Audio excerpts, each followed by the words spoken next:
Bom dia! Tudo bem com vocês? A graça e a paz do Senhor Jesus. Eu quero te convidar para o livro de Mateus, Evangelho de Mateus, Sermão da Montanha de Jesus. O nosso título hoje é Brasil, Sal e Luz na Era da Polarização. Brasil independente, sal e luz na era da polarização.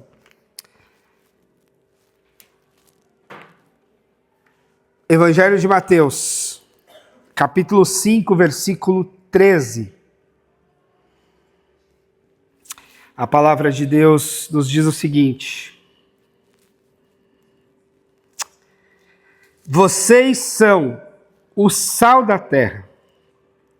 Mas se o sal perder o seu sabor, como restaurá-lo?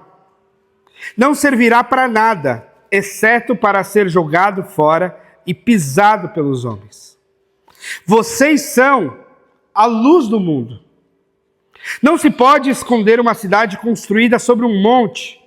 E também ninguém acende uma candeia e coloca embaixo de uma vasilha. Ao contrário, coloca no lugar apropriado e assim ilumina todos que estão na casa. Assim brilha a luz de vocês diante dos homens, para que vejam as suas boas obras e glorifique ao Pai de vocês que está nos céus. Vamos orar? Deus amado, a gente confia no Senhor, confia na Tua palavra e pedimos que o Teu Espírito Santo fale conosco, Senhor, mais uma vez, em nome de Jesus. Amém.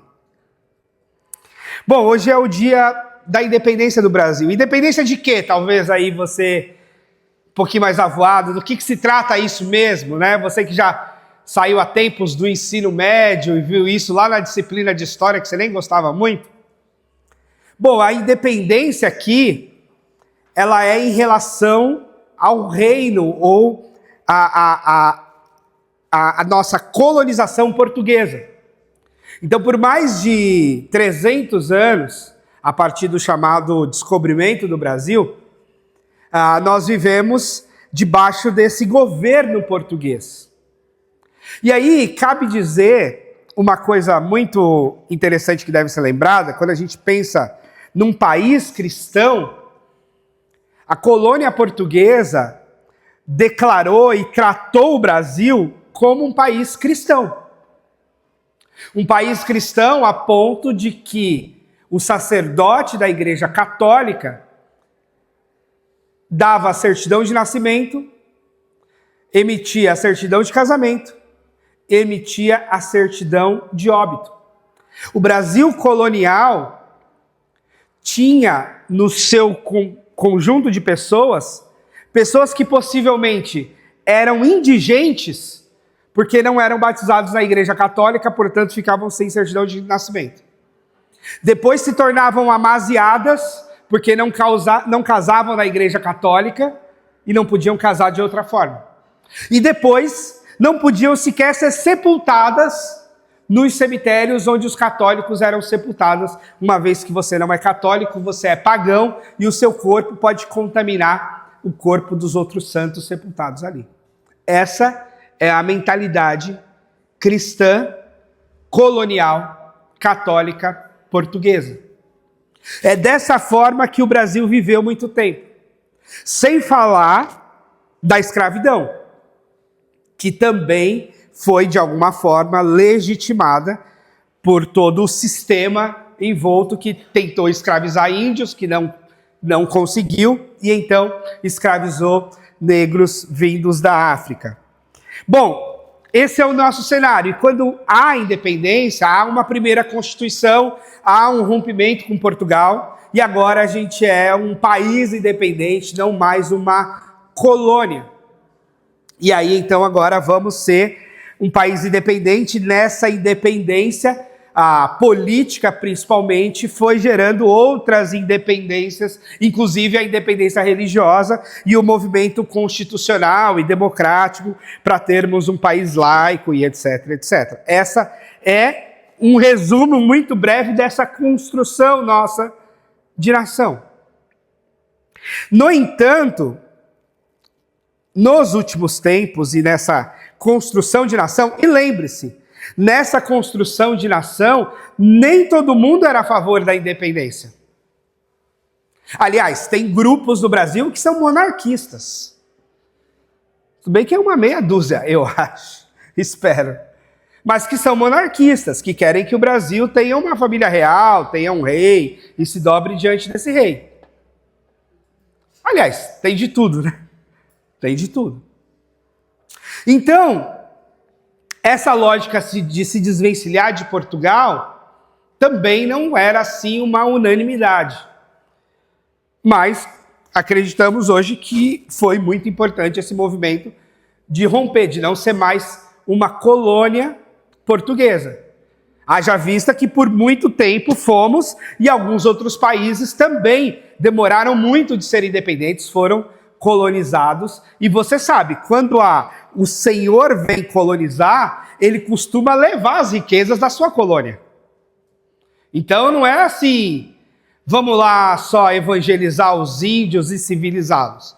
Vamos lá pegar o ouro deles. Vamos lá pegar o café, vamos lá pegar o açúcar, vamos lá pegar o que eles produzem. Então, normalmente, aquele que coloniza o outro também saqueia o outro, para não dizer rouba mesmo. Essa é a realidade. Isso explica boa parte da riqueza europeia. A riqueza europeia, em boa parte, é construída com os bens das colônias. Pega-se aquilo que as colônias têm de melhor, traz para a Europa, e aqui na Europa, então, eu vivo e me torno um país rico. Porque eu produzi riqueza necessariamente? Não, porque eu trouxe da colônia. Porque eu trouxe das colônias e me enriqueci. Em muitos aspectos é isso. Tem até uma historinha da colonização, com relação à colonização inglesa na Índia, e a colonização inglesa na Índia levou também o cristianismo inglês, o anglicanismo, né, a igreja estatal inglesa, e aí a história diz que os ingleses mandaram os indianos fechar os olhos para orar. E os indianos fecharam os olhos para orar, e quando eles abriram os olhos de volta, os ingleses disseram, agora vocês têm God, agora vocês têm Deus. Só que quando os indianos olharam em volta, eles tinham perdido todo o gold. Os ingleses tinham levado todo o gold embora. Então foi uma troca. Os indianos deram God, os ingleses deram God para os indianos. E os indianos foram saqueados no seu gold, no seu ouro, que foi levado para a Inglaterra. Bom, essa é uma lógica do mundo e das colonizações. Então a independência nesse aspecto é uma bênção no sentido de cada país deter poder sobre si mesmo, ter a sua independência, assumir controle sobre suas fronteiras, ter os seus recursos próprios e poder lidar, governar e produzir com esses recursos. Então isso é muito importante para nós pensarmos dessa forma. No entanto, nos últimos anos, e aí falando de Brasil, a gente viveu uma coisa que a gente não pode deixar de olhar, que é essa fase de polarização política. E hoje, provavelmente, por ser o 7 de setembro, a gente vai ver um pouco mais esse movimento, manifestações daqui, de lá, de acolá. Há um livro muito interessante chamado Uma Biografia do Abismo, do Thomas Trauman com Felipe Nunes. E é muito interessante porque ele fala que sempre houve e sempre haverá tensões políticas numa democracia, ideias mais à esquerda ou mais à direita, partidos que defendem isso ou aquilo outro. Isso é padrão e se faz necessário, inclusive, numa democracia. Uma ditadura é que vem com um pensamento único. É uma ditadura que não pode ter divergências de opinião, de ideias. Então, um pensamento e um mundo democrático necessariamente terão muitas ideias e pensamentos e elas se divergirão. Agora, o que aconteceu no Brasil nos últimos anos é que isso se consolidou naquilo que ele chamou de polarização e que gerou um abismo no meio. Então, essa divisão, ela ficou muito tensa. Não é mais só uma divisão de ideias, parece que virou uma divisão do campo moral, uma divisão do campo religioso, uma divisão do campo ético. E aí você começa a olhar para as pessoas nesse espectro ideológico, será que ela é de esquerda, será que ela é de direita? Se ela for do lado que eu gosto, ela é minha amiga, se ela for do lado que eu não gosto, ela é minha inimiga.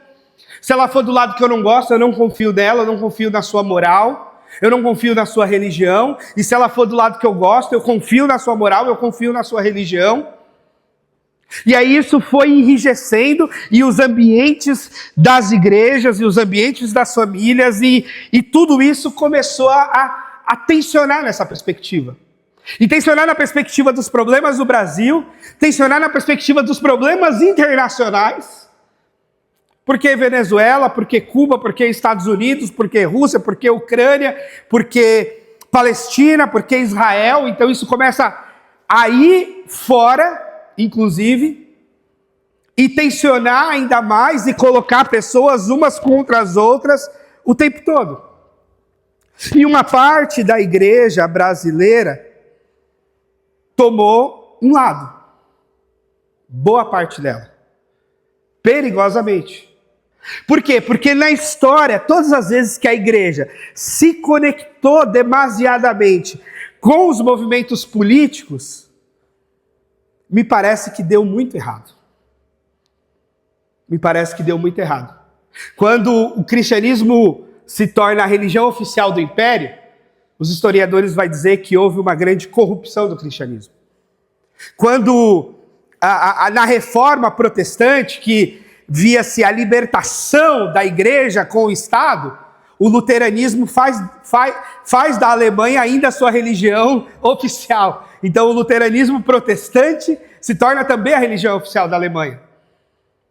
Também o anglicanismo nasce como religião oficial da Inglaterra, num rompimento com o catolicismo, mas abrindo um outro movimento de igreja estatal.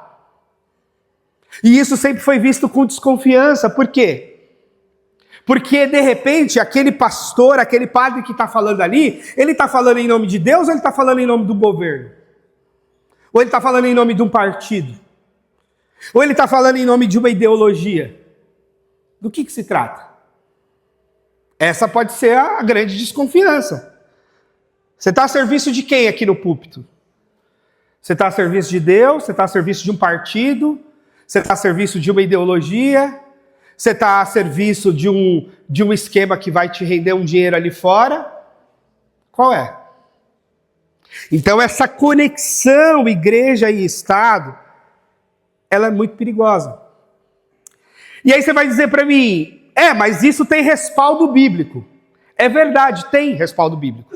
Tem respaldo bíblico na antiga aliança e não na nova. E essa é uma coisa difícil da gente entender. Eu até coloquei aqui que eu vim dar um pouco de professor hoje, porque eu coloquei púlpito hoje. Porque na construção da nação de Israel, no chamado de Abraão e na construção do povo hebreu, de fato, Deus escolheu ali uma nação para ser luz para as outras nações. De fato, Deus formou ali, não era nem uma nação, era um homem, Abraão, mas a partir dele, Deus forma uma nação, e o propósito de Deus era que aquela nação fosse uma referência para as outras nações, uma luz para as outras nações. Esse era o plano de Deus para Israel. E que culminaria com a chegada do Messias também naquela nação, também como filho de Abraão, também como descendência de Davi. Esse era o propósito. Essa foi a construção da antiga aliança. Mas só que no meio da construção da antiga aliança, nós vemos também o quanto Israel falha terrivelmente nesse protagonismo de ser uma referência para as outras nações. O quanto Israel tem altos e baixos em obedecer a Deus e, de fato, em alguns momentos, ser uma referência para outras nações, mas o quanto Israel também mergulha no pecado, em desobediência a Deus e se torna um péssimo exemplo para qualquer nação. A ponto de quando vem o Messias, eles o rejeitam e o matam.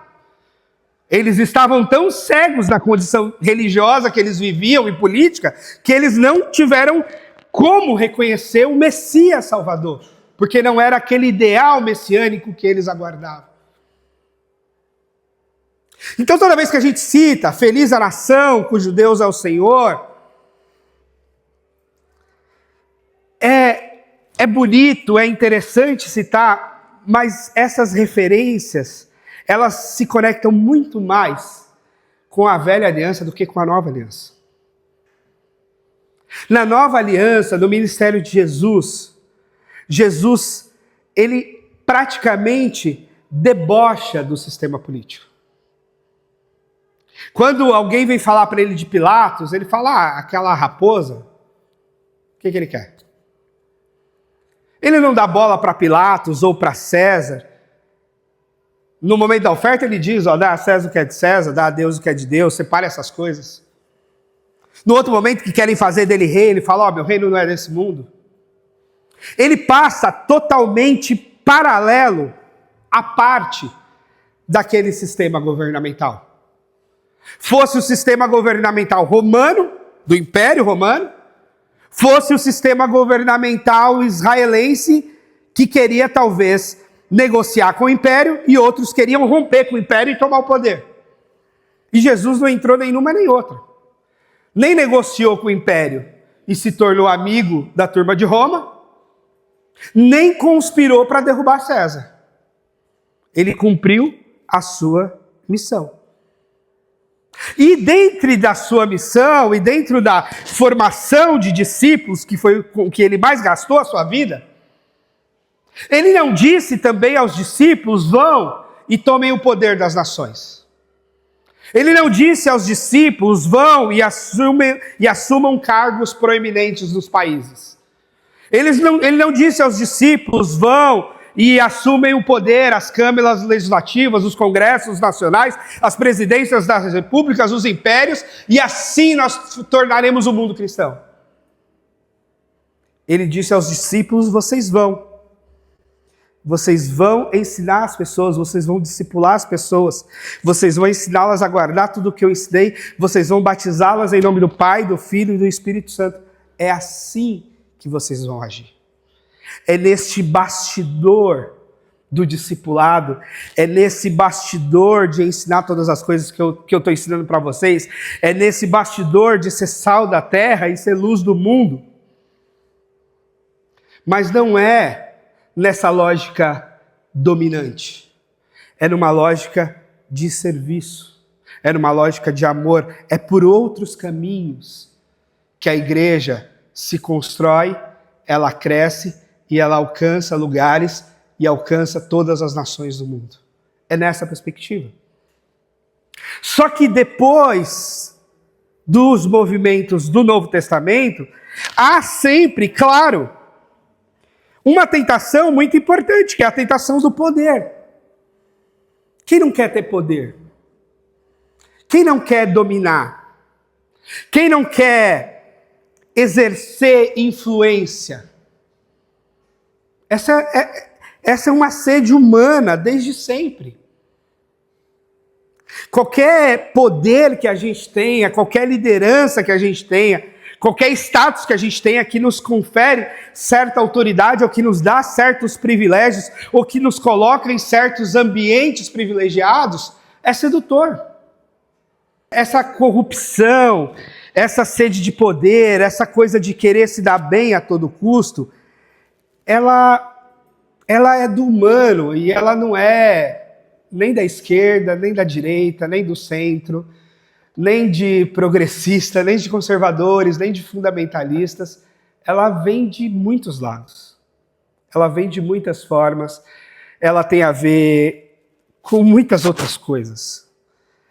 E se a gente não sondar o nosso coração, se a gente não se colocar de joelhos, se a gente não pedir misericórdia de Deus, a gente entra fácil nesse jogo. A gente entra fácil nessa lógica. A gente entra fácil nesse jogo de poder. Esse ambiente é tentador. E às vezes existiram propostas assim escancaradas, como essa, de propostas assim de corrupção na cara dura, né? Mas também coisas mais sutis, do tipo, me coloca sentado naquela cadeira, me coloca do lado daquele fulano, faz eu sair na foto do lado daquele sujeito. Coisas que podem ser idiotas, mas a pessoa vai querer usar isso depois. O mundo gospel, por exemplo, sobrevive muito hoje de dinheiro de prefeitura. É por isso que você vê pouco show gospel, cada vez menos a gente vai ver show gospel nas igrejas. Porque está ficando caro e porque as prefeituras pagam muito alto. E para esses artistas sustentar os seus cachês com o dinheiro das prefeituras, eles não podem cobrar baixo para as igrejas.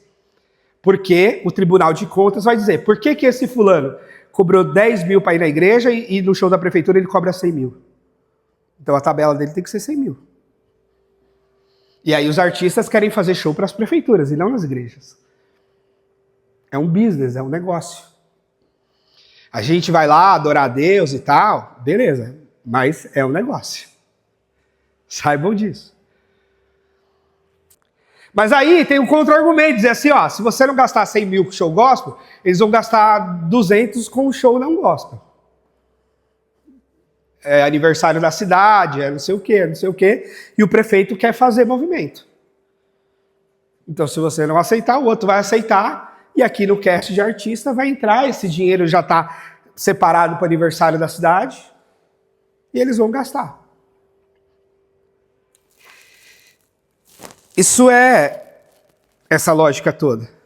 E, por outro lado, voltando ao abismo, a gente se enrijeceu numa lógica ideológica e talvez numa expectativa de fazer do Brasil um país cristão em uma perspectiva política ideológica. E aí, nesse caso, política ideológica, fazer do Brasil um país cristão fundamentalista de direita. Essa é a ideia, lógico que não para todos, mas para muitos. É verdade também que tem gente que quer fazer do Brasil um país, talvez ateu, de esquerda, progressista.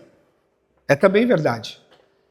Porque os fundamentalistas, os fanáticos, eles puxam cada um para a sua ponta. Eles fazem e tensionam cada um para o seu lado. E a gente fica tentando entender e pegar o fio da história, né? Mas a verdade, irmãos, que a minha convicção sobre ministério, sobre igreja, sobre a forma como eu leio a Bíblia, é que, primeiro, Deus não está mais interessado em nações em termos políticos. Deus está interessado em pessoas, em etnias. Quando dizemos que Deus quer salvar todas as nações, é importante que a gente não pense nações na perspectiva política que temos hoje, porque nem existia muitas nações do jeito que conhecemos hoje quando Jesus falou disso. E a melhor tradução para esse texto de que Jesus mandou a gente a todas as nações é que Jesus mandou a gente a todas as etnias. A palavra grega aqui tem a ver com etnias. Então o que Deus está dizendo é, independente da questão política, se o sujeito é grego, se o sujeito é romano, se o sujeito é escravo, se o sujeito é livre, se ele está de um lado ou do outro, nos importa evangelizar e alcançar a todos, a todas as etnias. E aqui no Brasil, por exemplo, nós temos muitas etnias, não é verdade? Os povos originários são vários, cada um é uma etnia. Nós aqui é que já misturamos tudo e a gente se considera uma coisa só. Mas os povos originários indígenas são etnias distintas umas das outras. Algumas até guerreiam umas com as outras, com idiomas diferentes, com costumes diferentes, em localidades diferentes. Quando a gente vai para a Índia, a gente vê um monte de etnia. Quando a gente vai para o Oriente Médio, a gente vê um monte de etnia. Quando a gente vai para vários países, você tem várias etnias. Tanto que a gente fala assim, como é que os africanos falam tantos idiomas diferentes? Sim, porque eles cresceram num ambiente de várias etnias distintas. E às vezes há etnias em vários países. Os curdos, por exemplo, é considerado a maior etnia sem um país para si. Porque os curdos estão no Iraque, eles estão no Afeganistão, eles estão num monte de países espalhados, mas eles se consideram um povo, uma etnia, os curdos. Eles querem um Estado para eles. Assim como há palestinos espalhados, eles querem um Estado palestino. Etnia. São várias etnias do mundo. Mas Jesus sabia, sendo homem e sendo Deus, que há muitos governos, não é verdade? Jesus sabia que há muitos impérios, que impérios caem, outros se levantam. Mas parece-me que propositadamente Jesus não dá bola para os impérios, nem para os imperadores, nem para os governantes, nem para os prefeitos, nem para nenhum deles. Parece que Jesus os ignora solenemente. Parece que Jesus dá meio que uma debochada do poder. Parece que Jesus, assim, eu já vi amigos defendendo assim, não, Jesus era um grande anarquista, na verdade, ele não estava nem aí com os governos desse mundo. Ele pouco se importava com os governos desse mundo. Ele queria era realmente fazer discípulos e que esses discípulos fizessem outros, e fizessem outros, e fizessem outros, e aí onde eles estivessem, eles fossem o sal da terra e eles fossem a luz do mundo. Ponto. E aí não importa se vai ser em Roma, se vai ser na Grécia, se vai ser na China, se vai ser no Japão, se vai ser em qualquer lugar. E não importa, nesse caso, qual é o governo. Importa é ser discípulo do Senhor. E aí o Tiago trouxe esse elemento para a gente, né? Poxa, um país tão cristão, tão evangélico, e às vezes a gente não vê as grandes diferenças, talvez, que gostaríamos de ver. Talvez o segredo esteja aí. Esteja naquilo que Jesus mandou de fato a gente fazer, a gente não está fazendo direitinho a lição de casa, que é exatamente o discipulado. Que é exatamente ensinar as pessoas a se tornarem parecidas com Jesus.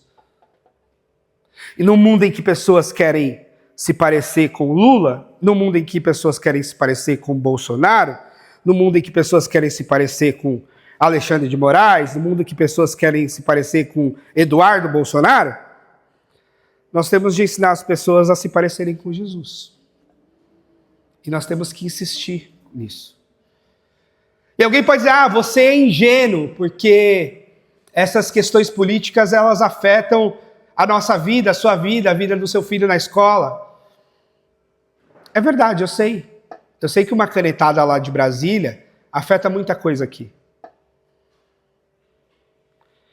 Mas eu ainda acho que o que Jesus deixou para nós é o discipulado. Então, a despeito do que o meu filho vai aprender na escola, a partir das diretrizes do Ministério da Educação, a despeito do que os nossos filhos vão aprender nas faculdades, a despeito do Ministério da Educação ou de outras influências do ambiente universitário, a grande questão é, se nós discipularmos direitinho os nossos filhos, eu acho que a gente vai estar fazendo o que Jesus quer que a gente faça. Jesus não disse para a gente tomar o poder. Jesus não disse para a gente dominar os meios de comunicação. Jesus não disse para a gente dominar as assembleias legislativas. Jesus não disse para a gente criar partidos. Jesus disse para a gente discipular as pessoas. E aí nós temos que insistir nisso. Jesus era ingênuo? Não sei. Mas ele não se importou com os poderosos desse mundo e nem fez nenhuma questão que os seus discípulos se importassem. Ele simplesmente não olhou.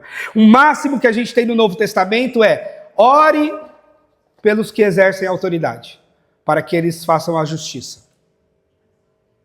Ore por aqueles que exercem autoridade, para que eles façam justiça. Porque, no final de contas, toda a autoridade vem de Deus e a autoridade deveria ou deve exercer justiça. E a gente sabe que nem todas as autoridades exercem justiça, de fato. A gente sabe que nem toda lei é justa, de fato. Mas eu penso que o nosso caminho deve continuar sendo o de ser sal da terra, o de ser luz do mundo, o de influenciar a sociedade, sim. Mas eu acredito numa influência por meio do serviço e não por meio do poder. Eu insisto que o nosso caminho é o caminho de ser parecido com Jesus, conforme Filipenses 2,5, que mesmo sendo Deus, não teve por usurpação o ser igual a Deus, mas esvaziou a si mesmo, tomando forma de servo, sendo servo, foi humilhado e foi a morte de cruz. Esse é o nosso exemplo. Não é um Deus que se cresce, é um Deus que se esvazia. É um Deus que se humilha, é um Deus que vem para servir. Então o nosso lugar nessa confusão e nesse abismo de polarização é o lugar do serviço. É lógico que no dia da eleição a gente vai ter a nossa escolha. É lógico que nós, pessoalmente, temos as nossas opções ideológicas do que é melhor para a economia, do que é melhor para a cultura, do que é melhor para a educação, do que é melhor para isso, para aquilo. É lógico. E é bom que tenhamos. É bom que a gente estude. É bom que a gente leia. É bom que a gente se informe. É bom que a gente aprenda. Mas não para tomar o poder, mas para servir a nação, para servir as pessoas, para mostrar que aqueles que seguem a Jesus estão no mundo para servir uns aos outros, para servir inclusive quem é mais pobre, para servir inclusive quem precisa mais, para servir inclusive quem é mais vulnerável, para servir. E para mim esse é o lugar da igreja, esse é o nosso lugar, é o lugar do serviço. É por isso que nós não devemos estar em palanque. Aos que embarcam nas ideologias e nos partidos, Deus abençoe. Se Deus te chamou para isso, vai lá. Agora, eu que saí de lá para mergulhar de cabeça no ministério, graças a Deus eu não precisei voltar para lá. E nem quero voltar. Não porque foi ruim, porque a minha experiência, penso eu, foi boa. Mas não é o foco da minha vocação, da minha vida. E eu já tenho a minha escolha. Eu fiz a minha opção pelo ministério. E aí sim, pessoalmente, eu tenho as minhas convicções políticas, eu tenho as minhas preferências, tenho os meus conceitos. Mas eu gosto, primeiro, de poder ser pastor de todos, com todas as suas ideologias, com todas as suas perspectivas, com todas as suas ideias. E ter essa independência de poder dizer, ou de poder criticar, ou de poder me calar, porque ninguém está pagando minhas contas, ninguém está sustentando minha casa, a não ser o meu trabalho pastoral e a igreja a quem eu presto contas, que é esta igreja. É engraçado, porque aqui eu já fui cobrado dos dois lados. Eu já fui cobrado tanto de ser mais lulista, porque alguém já disse para mim que eu tinha que me posicionar mais anti-Bolsonaro uma fase. Eu falei, não conhece minha história esse aí. Mas eu lembro que eu tinha que falar pro irmão. Eu falei, irmão, mas eu não sou pastor do Brasil. Eu sou pastor da Igreja Batista 21. O Caio Fábio, o Silas Malafaia, eles se colocam como pastores do Brasil. Eu só sou pastor da I21. E eu não acho que é o lugar, né? Então já me cobraram para ser mais lulista, já me cobraram para ser mais bolsonarista, já disseram que eu falei de política porque eu recomendei vacina. Eu volto a dizer, vacinem-se. Isso não tem nada a ver com política, tá? Estou falando de saúde pública. Eu me vacino meu filho. Saúde, tá, gente? Saúde pública.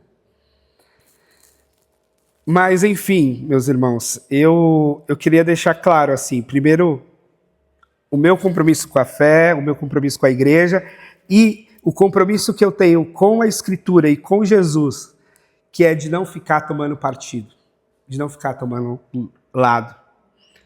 Que nesse grande abismo do livro que eu citei, eu acho que o nosso melhor papel é aquele papel que Paulo diz que a igreja recebeu o ministério da reconciliação. Então, se existe um segmento político, um grupo dentro da nação que pode, que deve promover reconciliação, eu penso que seja a igreja. Porque a Faria Lima vai sempre puxar para um lado. Os movimentos sociais vão sempre puxar para o outro. E quem é que pode estar no meio? Recebendo a turma da Faria Lima e recebendo a turma dos movimentos sociais? A igreja. Quem é que pode dizer para a direita ou para a esquerda? Vocês precisam de Jesus? A igreja. Quem é que pode dizer para um lado ou para o outro? Todos somos corruptos, todos somos pecadores? A igreja. Ao mesmo tempo podemos dizer, todos precisam de Jesus e todos podem ser abraçados pelo Senhor? A igreja. Porque o Jesus a quem seguimos tinha no seu colégio apostólico várias ideologias. Os discípulos não eram nem um pouco parecidos uns com os outros. E talvez essa foi a grande semente da igreja para a gente olhar. O quanto eles eram diferentes entre si e o quanto Jesus os fez um. E o quanto isso deve nos servir como igreja. Agora, para isso, nós precisamos ter sabedoria, ter maturidade, ter humildade. Sabedoria porque a gente tem que saber a hora de falar e a hora de silenciar. A hora de falar, onde falar, como falar. Falar daqui no púlpito é uma coisa. Falar ali no corredor, na mesa do almoço, é outra. Tem peso diferente. É preciso pensar nisso. Falar de forma grosseira, altiva. Falar de forma mais cuidadosa, mais mansa. Ter a humildade de reconhecer que o meu olhar, a minha ideologia, os jornalistas que eu leio, os sociólogos que eu assisto, talvez não estejam certos. Eu não estou vendo tudo. Há um teólogo que diz que todo ponto de vista é apenas a vista de um ponto. Todo ponto de vista é apenas a vista de um ponto. Se eu olho daqui, eu estou vendo alguma coisa. Se eu olho dali, eu já vejo outra coisa. Se eu olho de lá, eu vejo outra coisa. Então eu tenho que reconhecer, e se eu estiver errado? E se a coisa não for do jeito que eu estou pensando? Pode ser.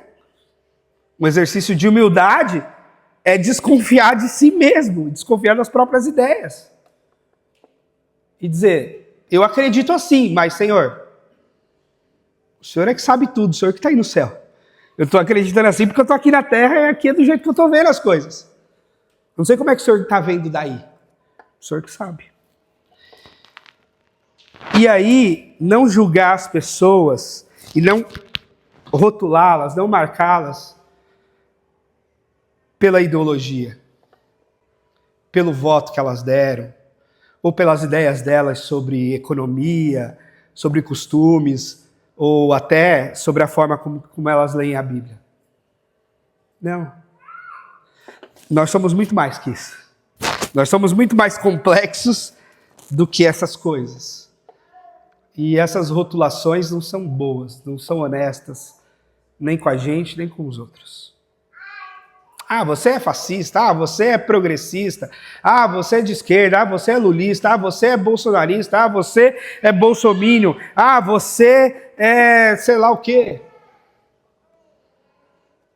Se for uma zoeira entre amigos, até vai, mas se for para falar sério, a gente não pode falar nessas categorias, porque nós somos muito mais que isso. E nós temos que insistir que sejamos muito mais que isso, né? Então, gente, eu quero terminar isso, que eu não sei nem se foi uma pregação, se foi um discurso, mas eu quero terminar insistindo para que a gente ore pelo nosso país. Eu sou bem patriota nessa hora. Eu já estive em 12 países diferentes e eu amo o Brasil, nunca considerei morar fora. Eu acho que o nosso país é bonito em vários aspectos, o nosso povo é o nosso lugar e a gente tem que orar para que as coisas vão bem. A depender do nosso trabalho, a depender da nossa oração, a depender dos nossos compromissos, que as coisas sigam bem. E naquilo que a gente não pode resolver, a gente entrega na mão de Deus, a gente ora e a gente diz, Senhor, faz aí. Mas daqui da minha parte eu vou orar, eu vou trabalhar, eu vou dar o meu melhor e principalmente, a despeito do Brasil, eu vou discipular as pessoas em nome de Jesus. Porque é isso que Jesus mandou a gente fazer. Esse é o principal. Então, deixa Deus fazer o resto e a gente faz o que Ele mandou a gente fazer. Então eu tenho tido muito essa preocupação, tenho insistido muito com os pais, discipulem seus filhos. É a grande marca que você vai deixar na vida deles, é o grande chamado de Deus para a sua vida, discipule seus filhos. Porque de fato a gente não tem controle sobre o mundo que eles encontram aí fora. Nem na escola, nem na universidade, nem no mercado de trabalho. Então nós temos de fazer a nossa lição de casa. Amém? Senhor Jesus, obrigado. Obrigado pela independência do Brasil, obrigado pela nossa nação, obrigado pela igreja aqui no Brasil, com todas as dificuldades, com todos os erros, acertos, com toda essa humanidade, Senhor. Nós queremos te agradecer porque nós estamos aqui, porque nós chegamos até aqui, porque o Senhor tem cuidado de nós, tem nos sustentado. E nós queremos obedecer ao Senhor. Nós queremos discipular em nome do Pai, do Filho e do Espírito Santo. Nós queremos ensinar a que as pessoas guardem todas as coisas e que toda a transformação advenha de pessoas que entendem ser o sal da terra, ser a luz do mundo, de pessoas que entendem o que é o discipulado do Senhor, o que é seguir a Jesus e o que é representar o Senhor nessa terra, como filhos e filhas do Deus Altíssimo. Usa cada um de nós, Senhor, para a tua glória. Cobre-nos com teu sangue poderoso, livra-nos do mal e tem misericórdia da nossa nação, Senhor. Que haja paz, que haja justiça, que haja prosperidade, que haja misericórdia da parte do Senhor para com o nosso povo.